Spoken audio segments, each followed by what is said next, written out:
MEPMA township coordinator Prakash గారికి, assistant coordinator Narasimha గారికి, గ్రామీణ బ్యాంక్ నుంచి వచ్చిన మేనేజర్ గారికి, ముఖ్యంగా ఈరోజు కార్యక్రమానికి కారకులైన మా అక్కా చెల్లెలకి, పెద్దలందరికీ, పోలీస్ డిపార్ట్మెంట్కి, మీడియా మిత్రులకి నా యొక్క హృదయపూర్వకంగా నమస్కారం, శుభాకాంక్షలు. గతంలో ఎప్పుడు లేని విధంగా మన గౌరవ ముఖ్యమంత్రి రేవంత్ రెడ్డి గారు మీ అందరినీ ఏదైతే ఈ రోజు నుంచి ఇంట్రెస్ట్ కడుతున్నారో ఆ ఇంట్రెస్ట్ మీకు వాపస్ ఇచ్చినందుకు మీరందరూ వారికి చప్పట్లతో ధన్యవాదాలు తెలపాలనుకుంటున్నాను.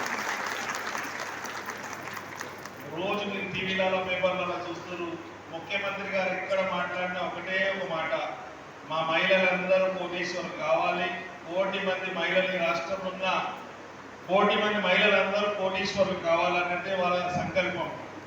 వారి సంకల్పం నెరవేరాలంటే మీరు ఎట్లయితే మెంబర్ అయినరో మీతో పాటు అనేక మందిని మెంబర్షిప్ చేసి వాళ్ళని కూడా కోటీశ్వరులు చేయాలంటే వారి లక్ష్యాన్ని మీరు అందరూ తోడై సహకరించాలని మనస్ఫూర్తిగా కోరుతున్నాను.